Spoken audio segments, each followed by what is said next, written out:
Mungkin untuk selanjutnya saya pasrahkan dulu kepada Mas Faisal. Saya persilahkan.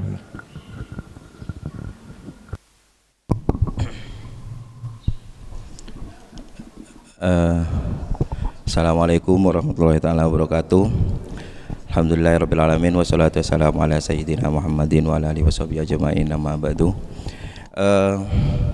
Teman-teman saya yang saya hormati, perlu diketahui teman-teman sekalian bahwa beliau merendah. Yang terhormat Bapak Rusdi Zaki ini senior saya, guru saya juga. Beliau juga tokoh penting di Jawa Timur untuk sastra dan teater. Insya Allah apa yang dia bicarakan, kalau dia membicarakan tentang teater, kalau di Surabaya mungkin nggak ada yang mau bantah itu. Beliau juga dulu redaktur Surabaya Post yang memegang budaya, sehingga tahu betul, sebenarnya beliau tahu betul bagaimana perkembangan sastra di Jawa Timur. Tapi ipo-ipo ae, pura-pura saja dia tidak tahu apa-apa, padahal sebetulnya dia sangat luar biasa. Yang kedua, saya perkenalkan juga, kan belum kenalin tadi. Beliau juga aktivis yang sangat tidak pernah berhenti melakukan penciptaan. Sepanjang saya kenal Mas Hendra sekitar tahun 2000-an, Mas Hendra, sampai hari ini saya amati tidak ada kelompok atau orang yang begitu getol membicarakan tentang teater di Madura. Gak ada, mungkin kita setuju nih, Pak. Gak ada sehebat dan setangguh, serius benar, setangguh Mas Hendra. Karena saya tahu betul, rekan-rekan saya di depan saya tahu betul, saya kenal semua mulai dari kecil teman-teman saya ini. Nah, sementara saya sendiri dijebak dalam artian ketika mendapat undangan dari Mas Helmi, kemudian aku mau bahas apa ini, gitu. Karena akhir-akhir ini saya konsentrasi di pertunjukan tradisi, kemudian saya harus membahas naskah. Saya bersikukuh Pak, waktu itu bersikukuh untuk tetap mempertahankan tema saya, terus digiring oleh panitia agar saya membahas naskah. Baiklah, sebelum itu saya ingin nambahin pandangan Mas Hendra tadi tentang ada tradisi pertunjukan. Mungkin Mas Hendra tadi membicarakan tentang perkembangan teater ya dan naskah di Sumeneb dan sekitarnya, khususnya di pesantren. Ada satu hal yang saya amati amati Pak, kayak apa yang saya amati di Bangkalan ini sebetulnya tidak jauh seperti yang di Sumeneb, Mas Hendra. Satu, bahwa di Bangkalan, dalam seni tradisi di Bangkalan itu selalu aktif pertunjukan atau drama-drama, baik di desa itu di Sandur, kemudian di imtihan itu aktif. Hampir setiap desa setiap tahun itu melakukan pemintasan, baik itu tidak bernaskah maupun bernaskah. Jadi aktivitas seni pertunjukan di Madura sebetulnya saya yakin lebih riuh dan lebih baik daripada di tempat yang lain, karena hampir setiap desa, bahkan di satu desa kalau ada berapa madrasah atau pesantren, pasti menampilkan pertunjukan drama atau teater. Refleksi sekitar ketika saya masih kecil, sekitar tahun 85 sampai 90-an, itu di desa saya sampai hari ini itu masih terus ada nyaman drama imtihanan. Mungkin teman-teman gak asing juga di audien ini. Pertunjukan yang disajikan itu kisah nabi-nabi atau apa namanya ya, tokoh-tokoh Islam. Kemudian pada sekitar tahun 90-an ini yang perlu menjadi catatan bagi teman-teman sastra khususnya teater di Bangkalan, bahwa Kiai Holilur Rahman putunya Syekhona Kholil itu di desa saya selalu memintaskan pertunjukan teater, dan itu bernaskah Pak Hendra, karena saya aktornya dulu. Saya oleh Kiai Holilur Rahman itu dia menulis naskah, ada yang naskah utuh dan itu panjang, ada yang sifatnya fragmen-fragmen, dan itu saya main. Sekitar saya masih SD itu biasanya dia suruh main, jadi ini, jadi mayat, jadi tukang tinju, saya disanggul dan lain sebagainya. Ini menambahkan bahwa ada tradisi pertunjukan di Bangkalan itu yang sebetulnya sangat menjamur dan cukup lama sejarahnya. Tapi itu nggak boleh dibahas sama Mas Helmi. Kemudian yang berikutnya,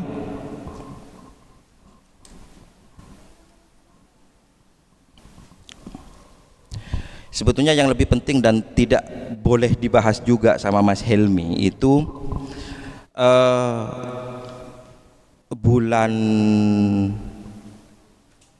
September kemarin saya itu jadi juri FSL 2N Jatim, Jawa Timur, di mana saya menerima banyak video pertunjukan dari kabupaten-kabupaten di Jawa Timur, termasuk di Bangkalan, Pamekasan itu 2, kalau saya enggak Sumeneb, tapi yang paling saya ingat itu di Bangkalan SMKN 3. Nah, pertunjukan itu masuk ke saya, videonya, kemudian konsepnya, kemudian naskahnya dan lain sebagainya. Apa yang menjadi masalah bagi saya, terus terang, bahwa pertunjukan yang disajikan oleh mereka untuk mewakili kabupaten itu entah konsepnya, tidak memahami apa yang dikehendaki oleh panitia untuk juknisnya untuk ditafsirkan menjadi naskah, ditafsirkan menjadi pertunjukan. Saya pikir itu cukup menarik untuk dibicarakan di sini, karena teman-teman ini calon guru semua nih. Bagaimana sih strategi kawan-kawan untuk bisa menghidupkan tradisi sastra dalam tanda kutip naskah teater itu dan aplikasi langsung bagi siswa dan tumbuh kembangnya seni pertunjukan di Bangkalan.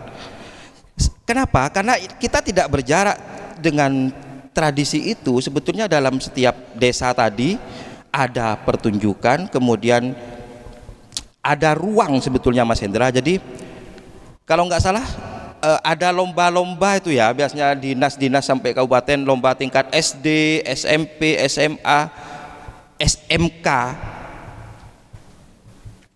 Hampir setiap tahun lomba tersebut diadakan dan ada ruang sebetulnya untuk tumbuh kembang naskah dan pertunjukan teater. Tapi itu nggak boleh dibahas sama Mas Helmi. Akhirnya saya bahas ini. Tidak boleh dibahas tapi dibahas. Iya, karena nggak boleh itu Mas Hendra. Bentar. Yang mau dibahas juga.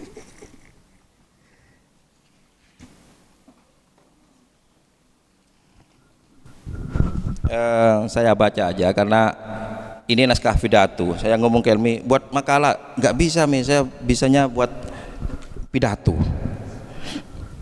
Saya kasih judul Logika Panggung dalam Naskah Drama Kita.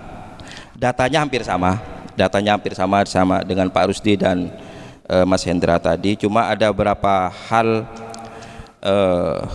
yang saya coba lihat. Saya bacakan aja karena ini seperti naskah juga Pak Hendra. seperti kayak apa ya, kayak monolog ini. Studi kasus 1, pekerja membaca naskah drama. Pada pertengahan bulan September 2024, saya meminta untuk dikirimi naskah-naskah drama karya Rozaki kepada panitia.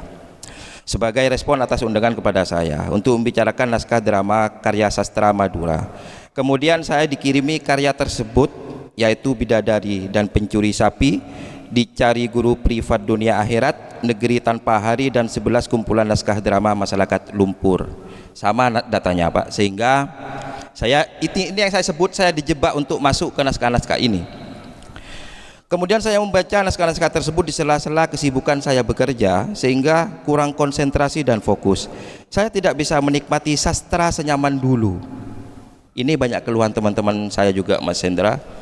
Tidak bisa lagi menikmati sastra sebagai susastra karena telah kehilangan esensi sastranya.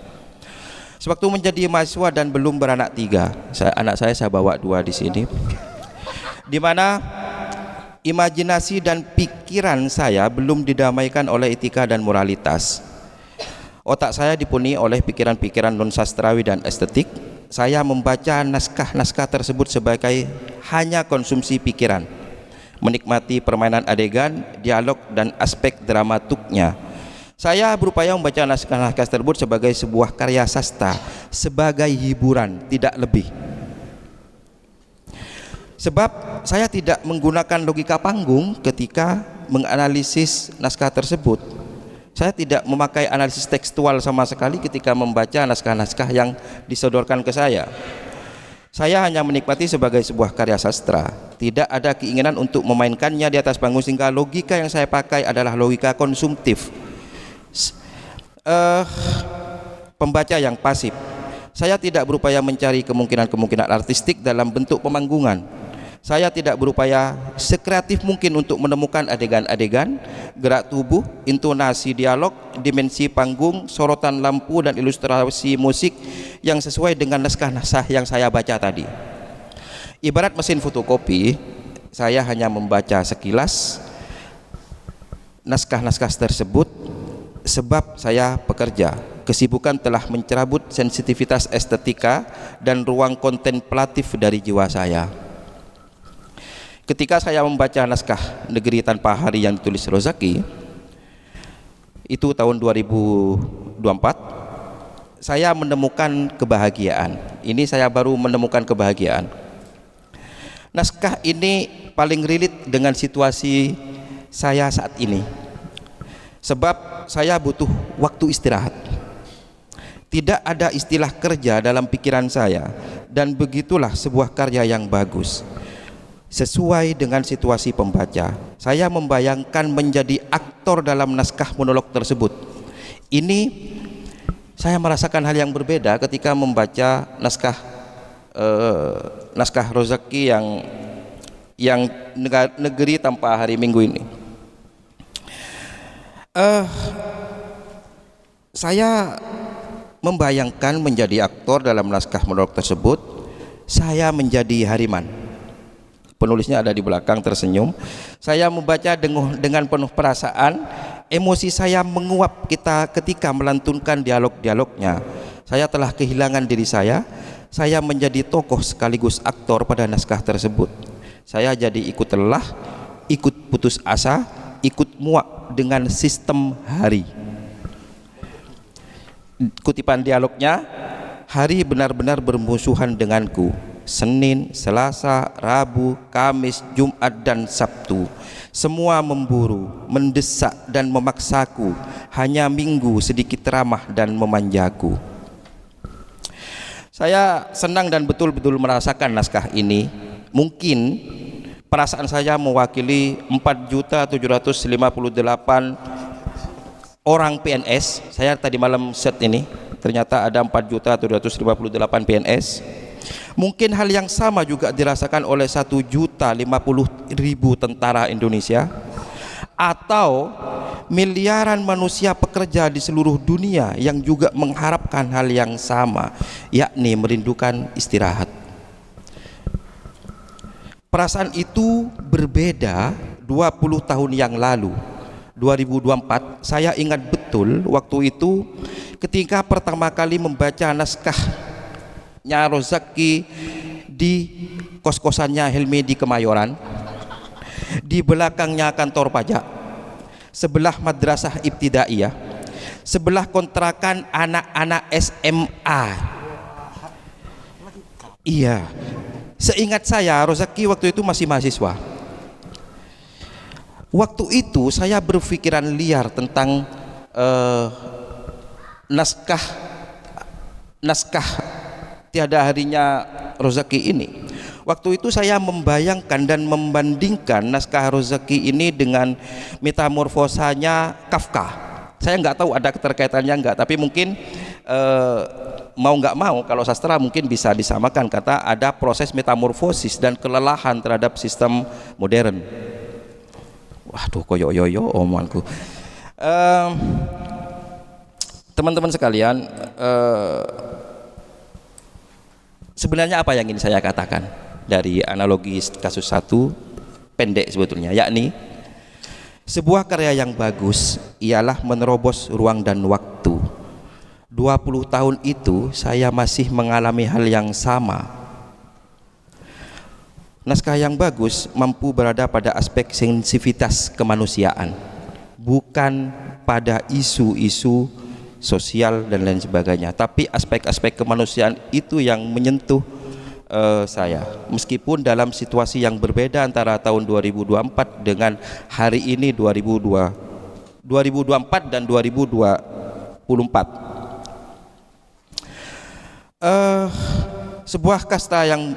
Saya hanya ingin mengatakan sebuah karya sastra yang berkualitas ditentukan pula oleh pengalaman dan kedalaman pembaca. Jadi sebuah karya sastra yang bagus tentu saja akan tetap dipengaruhi oleh seberapa jauh pembaca itu punya pengalaman dan punya pengetahuan. Kemudian itu kasus pertama. Ini kasus kedua. Ini jebakan Helmi yang kedua ketika panitia, bukan Helmi, panitia ketika saya harus membaca sekumpulan naskah, 11 kumpulan naskah drama masyarakat lumpur. Ini saya berpandangan berbeda. Maksud saya itu begini, sama Pak Rusdi, saya juga tidak punya buku langsung, tapi dikirimi file PDF-nya juga, dan itu cukup panjang dan melelahkan, 260 halaman.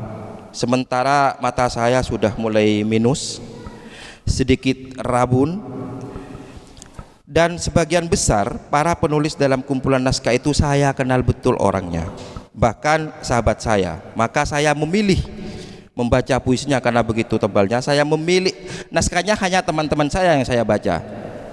Saya membaca karya Anwar Sadat yang berjudul Togel, karyanya M. Helmi Prasetya yang berjudul Pendekar Sumur, karyanya Muzammil Frisda Pilkada, karyanya Mas Rozaki yang dibahas Mas Hendra tadi Dicari Guru Privat Ilmu Dunia dan Akhirat, Arung Wardana El Hafifi yang berjudul Bangsat. Jadi saya hanya membaca naskah-naskah itu, dan karena saya kenal, kira-kira saya bisa menebak pikiran-pikiran mereka karena saya tahu betul, khususnya Pak Sadat.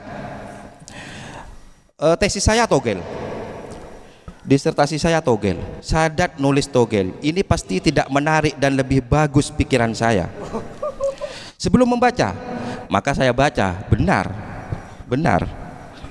Kemudian yang lain, Muzammil juga kayak pidato politik gitu. Saya berani ngomong ini karena teman-teman saya, Pak. Jadi kalau bukan teman, saya nggak berani ngomong.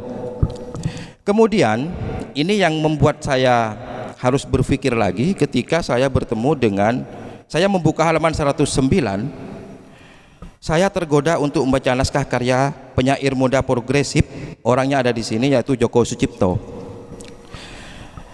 Saya membayangkan ada dialektika puitik dalam penciptakan adegan-adegan, Pak Hendra. Jadi saya membayangkan ketika dia menuliskan naskah itu ada ada dialektika puitik yang akan dia sajikan dalam naskahnya.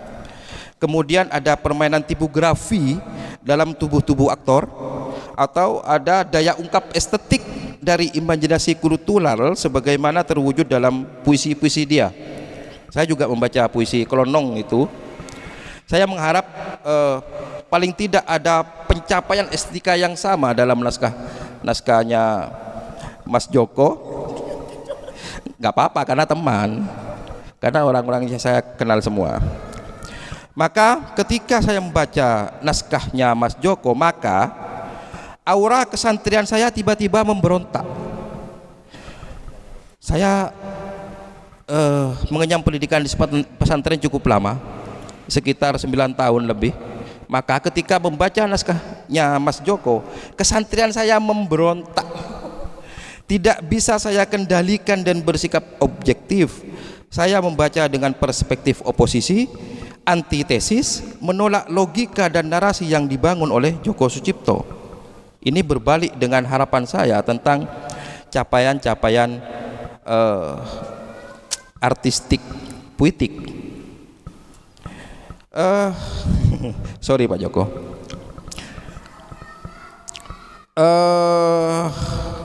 Roh kesantrian saya tidak bisa saya kendalikan karena telah mendarah daging. Saya terus mencari celah-celah dan keteledoran logika yang dibangun dalam naskah. Saya menjadi kritikus yang mencari celah-celah ini rusaknya di mana. Karena background kesantrian saya itu yang memberontak.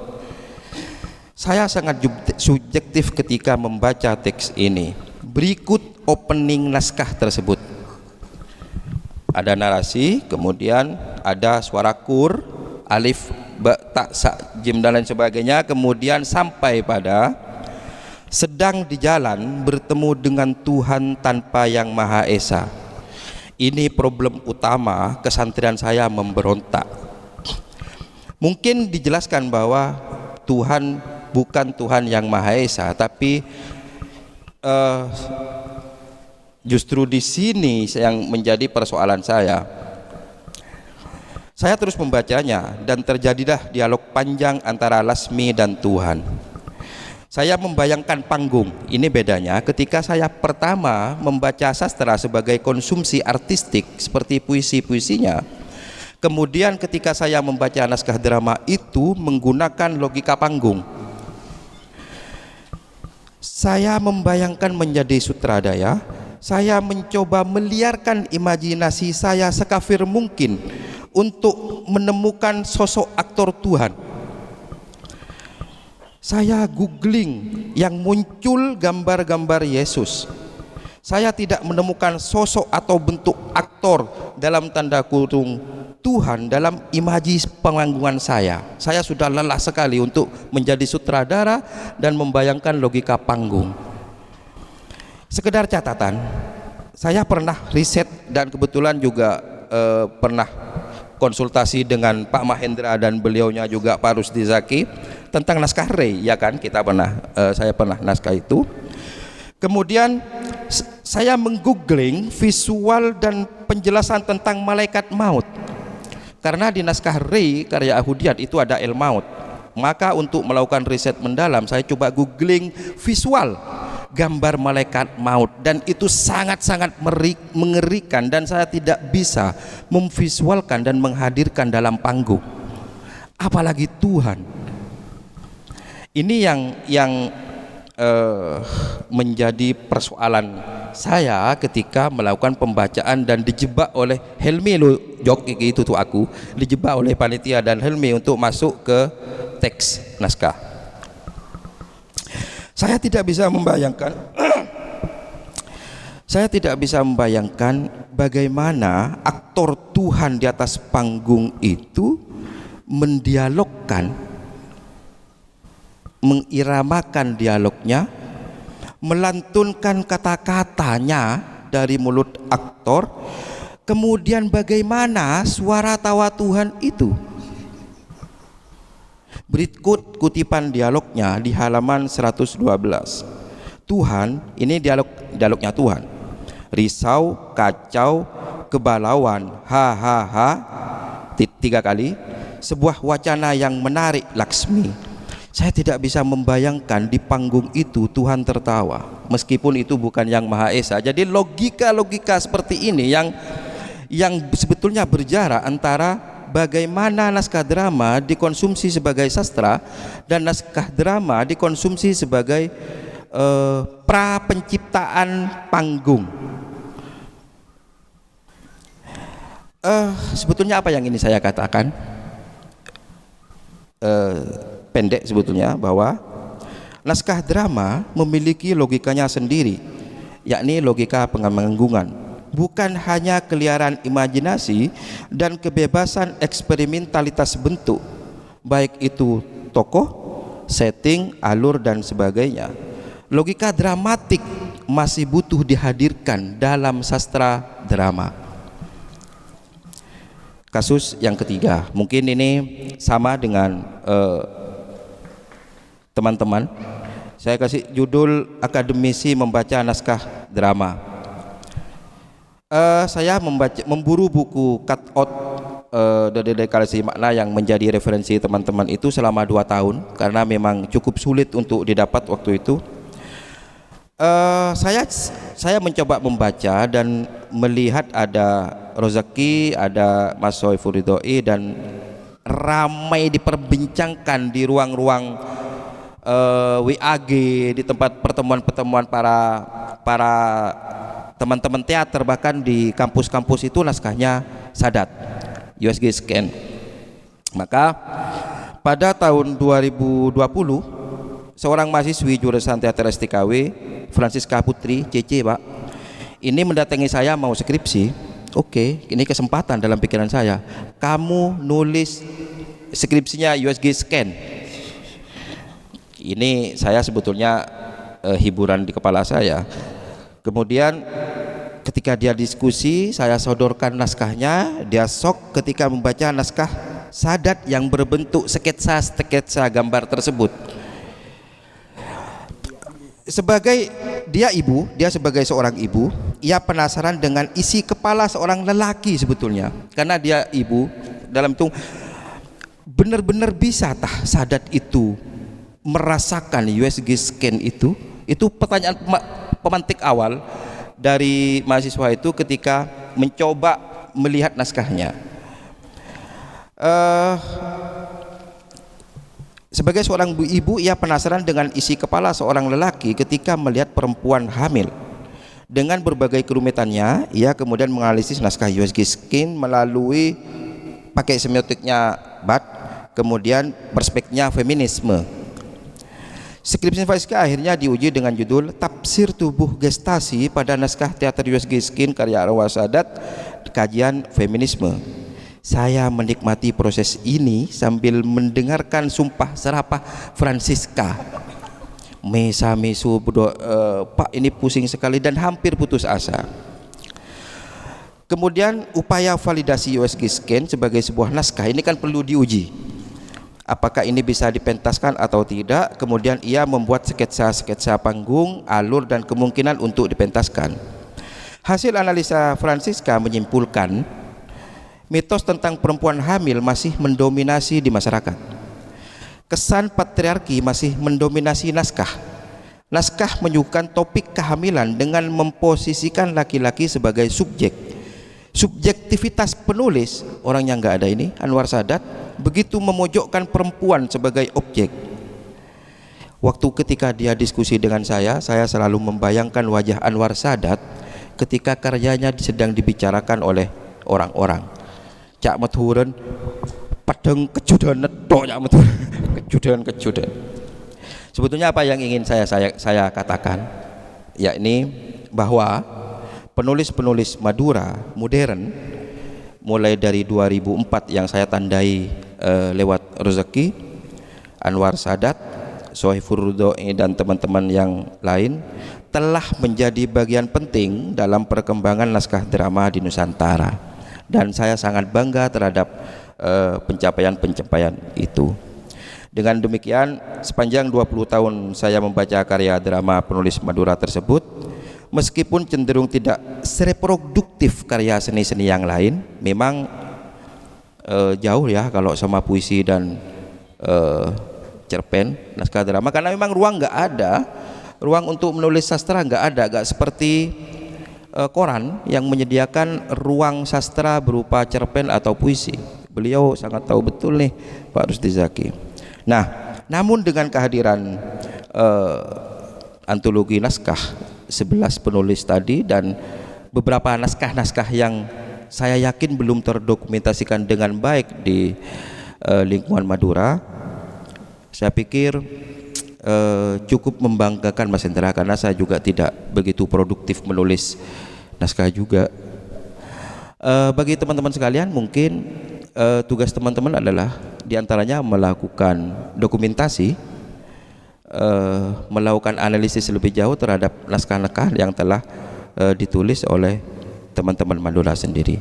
Mungkin itu yang bisa saya sampaikan Pak Tocil dan Bapak-bapak yang saya hormati, dan tidak boleh ada pertanyaan. Terima kasih. Assalamualaikum warahmatullahi wabarakatuh. Waalaikumsalam warahmatullahi wabarakatuh. Tepuk tangan dulu untuk Bapak Faisal yang sudah memberi pidato dengan teks di dalam Android. Sebenarnya sangat disayangkan ketika tulisan Bapak Faisal ini tidak disebarkan kepada teman-teman, terus dibaca bareng-bareng, dibawa oleh-oleh ke rumahnya.